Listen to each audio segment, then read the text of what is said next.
ഇനി വരാനിരിക്കുന്ന സ്റ്റുഡൻസും ഇത് ശ്രദ്ധിക്കണം. കാരണം ഇവിടെ എൻ്റെ അറിവിൽ തന്നെ ഒരുപാട് പേർക്ക് ഇൻഷുറൻസ് ഇല്ല. ഇവിടെ മെയിനായിട്ട് എല്ലാവരും ഇൻഷുറൻസിനെ പ്രൊമോട്ട് ചെയ്യുന്നതും അല്ലെങ്കിൽ ഇൻഷുറൻസ് യൂസ് ചെയ്യുന്നതും നമ്മുടെ TRCക്ക് വേണ്ടിയിട്ടാണ്, അതായത് നമ്മുടെ ഇവിടുത്തെ വിസക്ക് വേണ്ടിയിട്ട്. അപ്പോൾ ആ വിസക്ക് വേണ്ടിയിട്ട് നമുക്ക് ഇവിടെ ഒരുപാട് ഇൻഷുറൻസ് അവൈലബിൾ ആണ്. 100 സ്ലോട്ടി അല്ലെങ്കിൽ 200 സ്ലോട്ടി കൊടുത്താൽ 300 സ്ലോട്ടിൻ്റെ ഉള്ളിൽ നമുക്കൊരു 1 ഇയർ അല്ലെങ്കിൽ 6 മന്തിന് നമുക്ക് ഇൻഷുറൻസ് കിട്ടും. പക്ഷേ നമുക്ക് ഒരു യൂസും ആ ഇൻഷുറൻസ് കൊണ്ട് ഉണ്ടാവില്ല.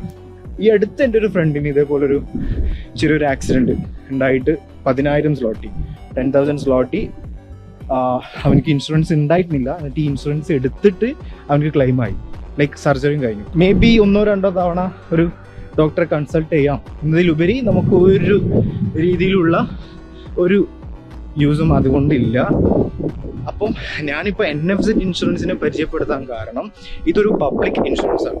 NFZ അതായത് ഇവിടുത്തെ ഗവൺമെൻറ് ഫണ്ട് ചെയ്യുന്ന ഒരു ഇൻഷുറൻസ് ആണ്. അപ്പോൾ ഞാൻ അപ്പോഴാണ് ഈ ഇൻഷുറൻസിനെ കുറിച്ചിട്ടേ അറിയുന്നത്. അപ്പോൾ ഒരു ഇൻഷുറൻസും ഇല്ലാത്തവർക്ക് ഏറ്റവും ഉപകാരപ്പെട്ട ഒരു ഇൻഷുറൻസ് ആണ്. കാരണം നിങ്ങൾ വെറുതെ ഒരു 300 സ്ലോട്ടി കൊടുത്തിട്ട് ഒരു കാര്യമില്ലാത്ത ഇൻഷുറൻസ് എടുക്കുന്നതിനേക്കാൾ നല്ലത്, ഞാൻ പറഞ്ഞ പോലെ നമുക്ക് എപ്പോൾ വേണമെങ്കിലും എന്തും സംഭവിക്കാം, ലൈക്ക് നമുക്കൊന്നും പ്രെഡിക്റ്റ് ചെയ്യാൻ പറ്റില്ല. സോ അപ്പോൾ ഏറ്റവും ബെസ്റ്റ് ആയിട്ടുള്ള ഒരു ഓപ്ഷനാണ് ഞാനിപ്പോൾ നിങ്ങൾ പറഞ്ഞിട്ടുള്ളത്.